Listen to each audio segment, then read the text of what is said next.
नमस्कार मित्रांनो, माझं नाव आहे ऋतुराज आणि आपण हा जो मागे वाडा पाहत आहात हा आहे मल्हारराव रास्ते यांचा वाडा. मल्हारराव रास्ते हे माधवराव पेशव्यांचे मामा होते आणि माधवराव पेशव्यांची आई म्हणजे गोपिकाबाई यांचे भाऊसुद्धा होते. व्यवसायाने ते सावकार होते आणि खूपच पैसेवाले होते. इसवी सन 1763 निजामाने पुण्यावरती स्वारी केलेली होती. या स्वारीमध्ये मल्हारराव रास्तेंनी निजामाला सगळ्या लुटीच्या जागा दाखवून देण्याचं काम केलेलं होतं आणि प्रत्येक ठिकाणी कुठं कुठं पैसे मिळण्याची शक्यता आहे हे निजामाला दाखवून देण्याचं कामसुद्धा मल्हारराव रास्तेंनी केलेलं होतं. याच्यामुळे माधवराव त्यांच्यावरती खूपच चिडले होते.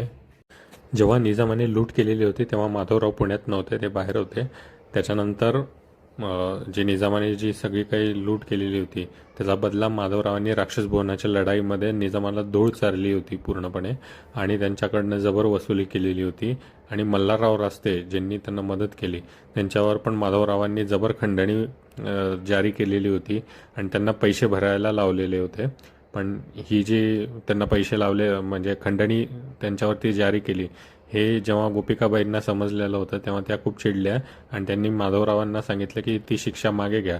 पण माधवरावांनी ती शिक्षा मागे न घेता त्यांची शिक्षा कायम ठेवली आणि सांगितलं की फार तर फार त्यांना जे रक्कम भरायची आहे ती ती जी रक्कम आहे ती आम्ही आमच्या खाजगीमधून जमा करू, म्हणजे आम्ही स्वतः भरू ती रक्कम, पण ते दंड तर माफ होणार नाही. त्यामुळे गोपिकाबाई खूपच चिडल्या होत्या आणि त्यांनी तेव्हापासून शनिवार वाडा सोडण्याचा निर्णय घेतला होता. त्याच्यानंतर गोपिकाबाई कधीच परत शनिवार वाड्यामध्ये आल्या नाहीत. माधवरावांनी स्वतःच्या मामाला ही जी शिक्षा केलेली होती त्यावेळेस त्यांचं वय फक्त 18 वर्ष होतं.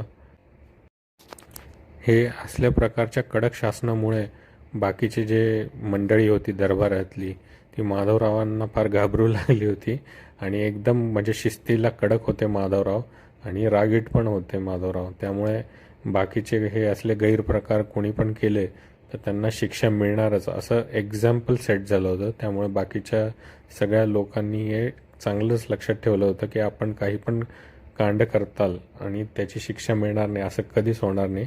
त्यामुळे सगळे बाकीचे दरबारातले लोक आहेत ते घाबरू लागले माधवरावांना. हा जो वाडा आहे ही एक प्रायव्हेट प्रॉपर्टी आहे. याच्या आतमधला भाग आम्ही दाखवू शकत नाही कारण आपण फक्त बाहेरूनच शूटिंग घेऊ शकतो. आतमध्ये जाण्याची आपल्याला परवानगी नाही आहे आणि तिथं असलेल्या गोंगाटामुळे हा सगळा व्हॉइस ओव्हर मी करत आहे. वाड्यामध्ये एक चौक आणि कारंजे सुद्धा आहे.